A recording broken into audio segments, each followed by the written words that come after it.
हमारे साथ कार्यक्रम में शामिल हो रहे हैं बाजार के जाने माने दिग्गज स्पार्क कैपिटल के इक्विटी एडवाइजर के डायरेक्टर देवांग मेहता साहब। देवांग सर, बहुत बहुत स्वागत है आपका। Good morning. बताएं सर, 12-14% घटने के बाद करेक्शन हो चुका है पूरा, या अभी भी और गिरने की जरूरत और जगह है? Good morning Alek ji, thanks for having me on the show. आप सबको happy new year. I think 15 दिन के बाद नेचुरली बट पहली बार आ रहा हूँ बिजनेस पे ये साल में, जी तो सर। सब व्यूअर्स को भी happy new year. I think ये जो करेक्शन आया है 27 सितंबर को जो हाई बना था मार्केट का, उसके बाद आपने बिल्कुल सही कहा 13-14% का जो करेक्शन आया है। आई थिंक ये 4 साल में पहली बार एक लार्ज करेक्शन है। इंडेक्स लेवल पे हमने देखा है जो सेंसेक्स निफ्टी लेवल पे रफली 13-14% टाइप करेक्शन, और मिड कैप स्मॉल कैप्स में तो आई थिंक काफी लास्ट 3-4 दिन में एग्रीवेट हुआ है। पहले ये नहीं गिर रहे थे, बट अभी लास्ट जो 3-4 दिन का जो कोलेटरल डैमेज था, जो भी मार्जिन पोजीशंस हो या जो भी चीजें थी, उनके कारण ये भी थोड़े टूट रहे हैं। एफआईआई सेलिंग तो नेचुरली अबेट हो ही नहीं रहा है। मेरा यहाँ पे मुझे ये लग रहा है कि शायद प्राइस पॉइंट्स और वैल्यूएशंस दोनों, अगर आप निफ्टी को भी कंपेयर करें लास्ट 5 ईयर की जो एवरेजेस है, उससे भी नीचे आने की ऑलमोस्ट तैयारी हो गई है, और उसके नीचे ही ट्रेड कर रहा है। फेयर वैल्यू के भी नीचे आने की तैयारी हो गई है। मिड कैप स्मॉल कैप में भी जिस तरह का करेक्शन इंडिविजुअल बिजनेसेस में हुआ है, आई थिंक बहुत सारे मेरिटोरियस बिजनेसेस में भी करेक्शन हुआ है। मुझे लग रहा है कि ये 2-3 जो दिक्कतें हैं, ऑफकोर्स मार्केट को बहुत सारे ट्रिगर्स मिल गए सडनली, बहुत सारे क्यूज है जो मार्केट को स्लाइटली नेगेटिव करता है। जो है ट्रम्प साहब का आना 20 तारीख को, और उसके बाद 10-15 दिन में क्या पॉलिसीज बनती है। उसी दौरान 1 तारीख को अपना बजट है, जिसमें नॉर्मली लोग कहते हैं एक्सपेक्टेशंस नहीं है, लेकिन ये टाइम आई थिंक काफी हाई एक्सपेक्टेशंस के साथ मार्केट और इकोनॉमी दोनों जा रहे हैं, क्योंकि काफी बूस्टर्स की जरूरत है। और तीसरा, अर्निंग सीजन ऑलरेडी चालू है, जियोपॉलिटिकल टेंशन है, क्रूड बढ़ रहा है। मेरे ख्याल से दिक्कतें बहुत है, बट इसीलिए आपको ये करेक्शन मिला है 14-15% का। तो मेरे हिसाब से यहां से आपको शुरू करना चाहिए। नेक्स्ट महीना, 2 महीना, 3 महीना माइट भी आपको जो अप्रैल क्वार्टर के जो नतीजे आएंगे, आई थिंक मैं 3 महीने की इसलिए बात कर रहा हूं क्योंकि उस क्वार्टर के नतीजे, तब तक निफ्टी का जो डाउनग्रेड साइकिल है शायद वो भी कहीं ना कहीं अटक जाएगा या कम हो जाएगा। तो मेरे हिसाब से अर्निंग्स आएंगे, कैपेक्स भी धीरे धीरे बढ़ेगा, कंजम्पशन के लिए थोड़े मेजर्स गवर्नमेंट को लेने पड़ेंगे, बट मुझे लग रहा है ये गॉड सेंड अपॉर्चुनिटी है नेक्स्ट 2-3 महीने में इन्वेस्टर्स को, जो भी कैश पे बैठे है या जिनको नया भी इन्वेस्टमेंट करना है, वो आई थिंक नेक्स्ट 2-3 महीने में ट्रांचेस में इन्वेस्ट कर सकते हैं। गोल्डन अपॉर्चुनिटी है अगले 2-3 महीने में पैसा लगाने की यहाँ पर। और पैसा लगाना है तो देवांग सर कहाँ लगाना है, क्या है आपको पसंद इस बाजार में?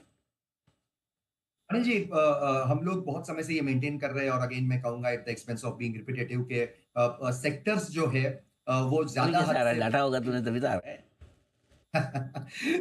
जो चेंजेस हो रहे हैं सेक्टर में, वहां पे बहुत इंपॉर्टेंटली आप देखिए प्रॉफिट पुल शिफ्ट हो रहा है अनिल जी। प्रॉफिट पुल जो शिफ्ट हो रहा है वो मैं ऐसे कर रहा हूँ, एक जमाना ऐसा था, मैं हमेशा कहता हूँ, जो आज आज इंडिया का जो बीएफएसआई का मार्केट कैप है रफली 100 लाख करोड़ है। 420 लाख करोड़ में से 100 लाख करोड़ बीएफएसआई का मार्केट कैप है। अब यहाँ पे आप देखिए तो लेंडर्स से भी ज्यादा, लेंडर्स जहां पे लेंडिंग कर रहे हैं वो सेक्टर्स में ज्यादा ग्रोथ की संभावना है। अगर आप देखें तो क्रेडिट ग्रोथ जिस तरह से हो रहा है 12-14%, बट उससे भी ज्यादा growth capital expenditure type companies है, कैपेक्स ओरिएंटेड कंपनीज है, ट्रांसफॉर्मर कंपनीज है, पावर ट्रांसमिशन या पावर ऑटोमेशन कंपनीज है, जो भी आपकी स्टैंपिंग लेमिनेशन टाइप की कंपनीज, बहुत सारे सेक्टर्स ऐसे हैं, एयर कंप्रेसर, वाटर थीम, ये जो माइक्रो थीम्स है, यहाँ पे काफी मिड और स्मॉल साइज बिजनेसेस भी है और लार्ज बिजनेसेस भी है। आई थिंक ये जो कैपेक्स ओरिएंटेड इंफ्रास्ट्रक्चर वाला जो थीम है, वो बहुत ज्यादा अभी भी अच्छा करेगा। यस, यहाँ पे थोड़ा पॉज हुआ है क्योंकि गवर्नमेंट कैपेक्स लो हुआ था। और दूसरी साइड पे मैं हमेशा कहता हूं कि जो डिस्क्रिशनरी कंजम्पशन अभी भी स्ट्रांग है, अगर अभी भी आप एविएशन की ट्रेंड्स देखें, अभी भी आप होटल की ट्रेंड्स देखें, ट्रैवल की ट्रेंड्स देखें, तो ये सेक्टर अच्छा कर रहा है, डिस्क्रिशनरी कंजम्पशन जनरली अच्छा कर रहा है। यहाँ पे करेक्शन भी मिला है आपको,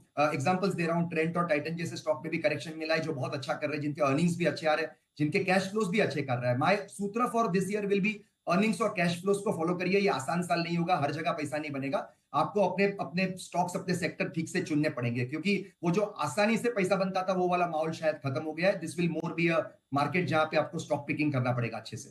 बिल्कुल। तो जहाँ पर कंपनी की कमाई अच्छी है, कैश फ्लो अच्छे हैं, वहाँ ज़्यादा अच्छे से पैसा बनेगा। देवांग, मैं माफ़ी चाहता हूँ, आपका कोई ऑडियो बीच में पीसीआर से आपको पूछा, लेकिन एक तारीफ करनी होगी देवांग भाई की। मतलब इतना स्मार्टली और एकदम मुस्कुराते हुए निकल के अपनी कंटिन्यूटी में रहे, नहीं तो क्या जनरली एकदम आदमी अरे ये कहाँ से कौन सी आवाज़ आ गई।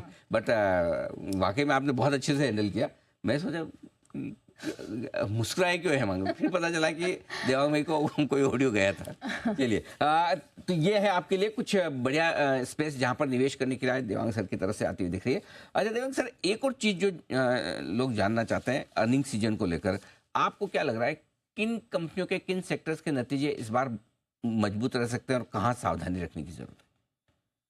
अनिल जी, खास करके जहाँ पे नंबर्स अच्छे आएंगे वहां है, आपने देखा आईटी का जो स्टार्ट है वो थोड़ा सा डिफरेंट रहा है। टीसीएस के नतीजे ओके थे, थोड़ा सा आई थिंक कमेंट्री ठीक था, तो नंबर्स मार्केट ने रिवॉर्ड किया। एचसीएल टेक हालांकि बहुत बड़ा करेक्शन आपने कल या परसों जो देखा, तो बहुत मिक्स सेट ऑफ नंबर्स होंगे आई थिंक बिटवीन सेक्टर्स या बिटवीन, अगर आप देखें तो बहुत सारी दिक्कतें होंगी, कुछ कंपनीज अच्छा नंबर्स आएगा। मुझे लग रहा है फेस्टिव सीजन अच्छा था, अक्टूबर नवंबर दिसंबर का अगर आप डेटा ठीक से एनालाइज करें तो कार के जो सेल्स थे दिसंबर महीने के वो भी अच्छे रहे थे। तो मुझे यहाँ पे लग रहा है कि ऑटोमोबाइल जैसा सेक्टर है, ऑटो एंसिलरीज है, वो शायद अच्छा नंबर्स पेश करेंगे। फार्मा आप 2-3 क्वार्टर से अच्छा रिकवरी देख रहे हो, तो फार्मा में जो सीडीएमओ सेगमेंट है या एमएनसी फार्मा कंपनीज है, एबॉट लेबोरेटरीज जैसी कंपनीज है, आई थिंक ये सब अच्छे नतीजों के साथ आ सकती है। तीसरा सेक्टर मैं खास कहूंगा कैपेक्स ओरिएंटेड कंपनीज में आपको देखना पड़ेगा, क्योंकि वहां कितना आप रियलाइज किया है आपने, कितने रेवेन्यूज आपने काउंट किए हैं, आपका ऑर्डर बुक पे बहुत ज्यादा निर्भर करता है। तो ऑर्डर बुक्स आई थिंक थोड़ा सा ऑर्डरिंग एक्टिविटी लास्ट ये जैन में पिकअप हुआ है, जो हमको मार्केट सोर्सेज से या कंपनी से जो बात करते हैं उसमें पता चल रहा है। तो ये क्वार्टर थोड़ा सा कमजोर रह सकता है, बट हैविंग सेड अच्छा करेगा तो आगे जाके आपको कैपेक्स वाली कंपनीज या डिस्क्रिशनरी कंजम्पशन या इवन नॉन डिस्क्रिशनरी कंजम्पशन में थोड़ा सा आपको अगर माहौल ऐसा मिले तो आप वो देख सकते हैं। बैंक्स के नतीजे मुझे नहीं लग रहा है कोई बहुत ग्रेट आएंगे, again it will be just between so type के नंबर्स होंगे। तो मुझे लग रहा है कंप्लीटली आप कॉम्प्लेक्शन देखें तो ये क्वार्टर में बहुत ज्यादा कुछ एक्सपेक्ट नहीं कर रहा हूं। आई थिंक अप्रैल ऑनवर्ड्स वो क्वार्टर बहुत इंपॉर्टेंट होगा मार्केट के डायरेक्शन के लिए, जो नेक्स्ट क्वार्टर होगा, first quarter of the next financial year FY 26। तो ठीक बात है। तो ये है आपके लिए नतीजों के लिहाज से पूरी फोकस लिए बहुत बहुत धन्यवाद देवांग सर, समय देने के लिए, विस्तार से बाजार के डायरेक्शन और निवेश के मौकों पर हमारे दर्शकों के साथ